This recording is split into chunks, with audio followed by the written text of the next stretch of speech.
اسلام کی جملہ تعلیمات کا آغاز طہارت ہی سے ہوتا ہے، اور حفظان صحت کے اصولوں کا پہلا قدم اور پہلا اصول طہارت، پیورٹی۔ میں اس کے ساتھ کچھ اسپیشل ریفرنسز کے حوالے سے بات کرنا چاہتا ہوں۔ حضور علیہ الصلوۃ والسلام نے فرمایا الطہور شطر الایمان، کہ پاکیزگی اور طہارت ایمان کا حصہ ہے، اور النظافت نصف الایمان، کہ صفائی، طہارت اور پیورٹی یہ آدھا ایمان ہے، یہ آدھا ایمان ہے۔ اس سلسلے میں طہارت کا باب اسلامی تعلیمات میں شروع ہوتا ہے ان مقامات کی طہارت سے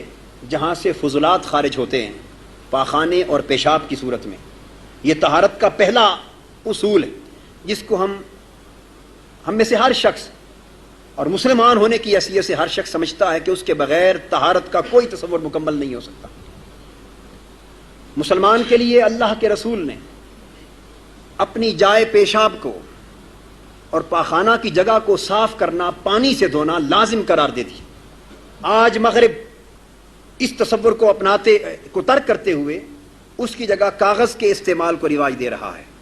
اور ہم اس مغربی تہذیب کی پیروی میں پانی کی طہارت کو چھوڑ کر کاغذ کے استعمال کی طرف بڑھتے جا رہے ہیں، اور یہ سمجھ رہے ہیں کہ شاید اسی میں عافیت ہوگی۔ نہیں، طب جدید جب بھی کسی حتمی نتیجے پر پہنچے گی اسے یہ اعلان کرنا ہوگا کہ عافیت اسلام ہی کے بیان کردہ اصول میں ہے۔ وہ لوگ جو ان مقامات کی صفائی پانی سے نہیں کرتے بلکہ اس کے لیے کاغذ استعمال کرتے ہیں، تو کاغذ کے استعمال کرنے سے اس جگہ کے پاخانے کی جگہ کے قریب طب جدید بتاتی ہے پیلونیڈل سائنس کے نام سے ایک بالدار پھوڑا ابھرتا ہے، وہ پاخانے کی جگہ کے قریب جنم لیتا ہے، اور اس کا میڈیکیشن سے کوئی علاج نہیں، اگر پیدا ہو جائے تو اس کا علاج آپریشن ہے۔ اور جو لوگ پانی سے طہارت کرتے ہیں وہ اس موذی مرض سے نجات پا جاتے ہیں۔ اس کے بعد ایک اور معاملہ اس طہارت سے متعلق ہے، اور وہ ہے پائلو یا پیلو نیفریٹس، پیشاب کے راستوں سے اور گردوں میں پیپ کا پیدا ہو جانا، پیشاب کے راستوں میں اور گردوں میں پیپ کا پیدا ہو جانا۔ یہ نیفرائٹس، پائلو نیفرائٹس، یہ اس صورت میں پیدا ہوتا ہے جب یہ جگہ پانی کے ساتھ صاف اور ستھری نہیں رکھی جاتی۔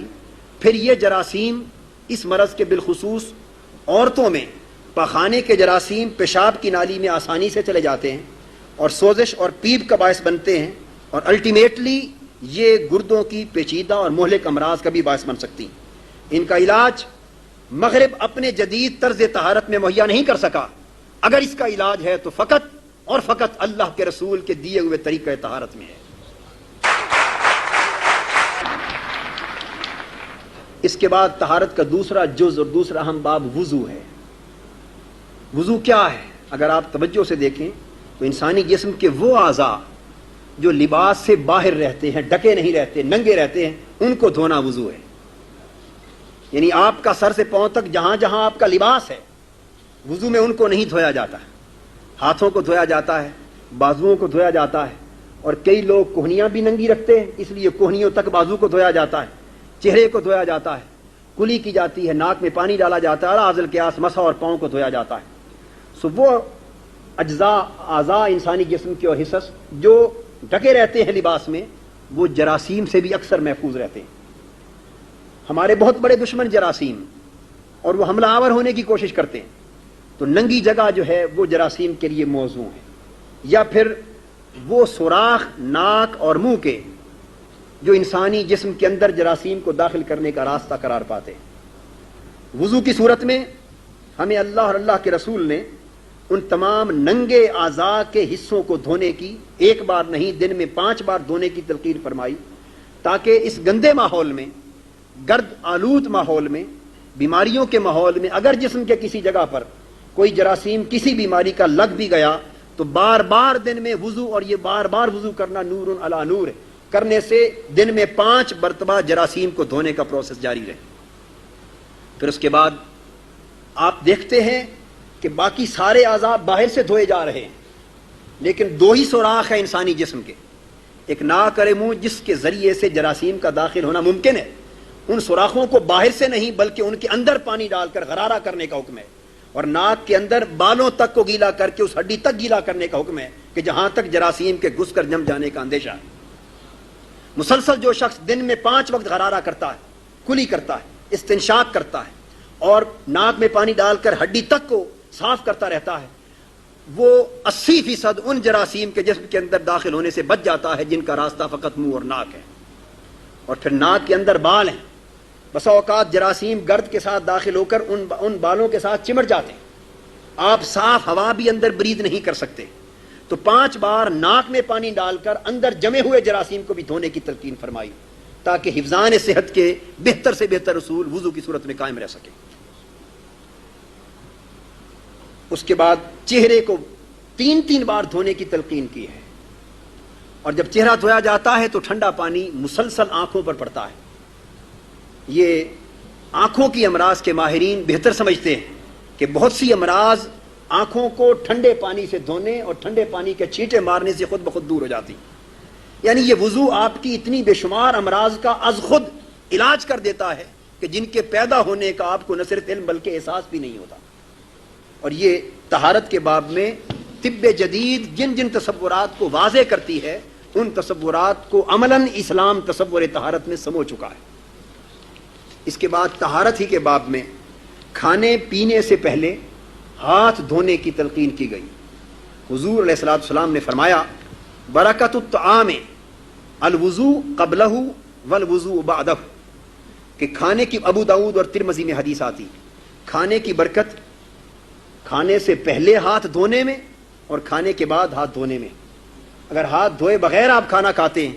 تو وہ جراثیم جو آرڈینریلی آپ کے ہاتھ پر لگے تھے وہ کھانے کے ساتھ مل کر آپ کے منہ میں چلے جاتے اور آپ کھانے کی صورت میں صحت کو نہیں بلکہ بیماری کو دعوت دے رہے۔ رسول اللہ صلی اللہ علیہ وآلہ وسلم نے کھانے سے پہلے ہاتھ دھونے کی تلقین کی، لیکن بعض لوگ یہ سمجھے کہ ہاتھ دھو کر انہیں تولیے سے خشک کر دیا جائے، اس سے رسول پاک صلی اللہ علیہ وآلہ وسلم نے منع فرمایا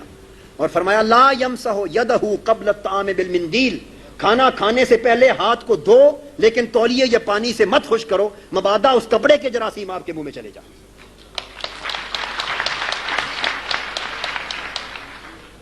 اور 1400 سال بعد نظافت و طہارت کا جو اصول، ہائیجینک پرنسپلز جو آج کی طب مہیا کر رہی ہے، اللہ کا رسول اللہ کی طرف سے کتنے وسیع علم کی دولت کا مالک تھا کہ وہ بڑے سادہ عام فہم لفظوں میں حقائق سے حقائق بیان کرتا چلا جا رہا ہے۔ پھر حضور علیہ الصلوۃ والسلام نے فرمایا کہ سو کر اٹھو تو اچھی طرح ہاتھ دھوئے بغیر برتن میں ہاتھ نہ ڈالو، یہ بھی جراثیم کے، معلوم نہیں نیند میں ہاتھ کہاں تک گئے، تو جراثیم سے بچاؤ کی ایک صورت۔ پھر مشروب اور کھانے کی چیزوں میں، پینے اور کھانے کی چیزوں میں اور برتن میں پھونک مارنے سے منع کیا، حتیٰ کہ پانی پیتے ہوئے گلاس کے اندر سانس لینے سے منع کیا۔ یہ حکمت کہ 3 بار سانس لے کے پیا جائے، اس میں اور ظاہراً اصل حکمتیں تو اللہ اور اللہ کا رسول جانتا ہے، لیکن ہمیں ظاہراً طبی نقطہ نظر سے اور کوئی حکمت نظر نہیں آتی سوائے اس بہت بڑی حکمت کے کہ آپ جب پانی پئیں گے اور پانی کے اندر سانس لیتے رہیں گے تو اندر کی کاربن ڈائی آکسائڈ اور مختلف جراثیم پانی میں مل کر اندر آتے رہیں گے۔ آقا نے فرمایا پانی پیو اور 3 بار پانی کے گلاس کو ہٹا کر باہر سانس لو تاکہ جراثیم باہر جائیں اور پانی پاکیزہ حالت میں اندر جائے۔ اور حضور علیہ الصلوۃ والسلام کے بارے میں احادیث میں آتا ہے کہ حضور جب پانی پیتے فلا یتنفس فی الاناء، برتن میں حضور سانس نہ لیتے تھے۔ لم یکن رسول اللہ صلی اللہ علیہ وسلم ینفخ فی طعام ولا شراب ولا یتنفس فی الاناء، حضور نہ کھانے میں پھونک مارتے تھے، نہ حضور علیہ الصلوۃ والسلام پینے میں پھونک مارتے تھے اور نہ ہی برتنوں کے اندر سانس لیتے تھے۔ یہاں جملہ معترضہ کے طور پر یہ بھی واضح کرتا چلوں کہ ہم کیا کرتے ہیں، پانی لے کر مسجدوں میں چلے جاتے ہیں اور بیمار بچے کے لیے مسجد کے دروازے پر کھڑے ہو جاتے ہیں اور 25 30 50 جتنے نمازی نماز پڑھ کے نکلتے ہیں پورا گلاس ننگا اس کے سامنے کرتے ہیں اور 25 آدمیوں کی پھونکیں مرواتے ہیں، اور اس کا نام ہم نے دم رکھا ہوا۔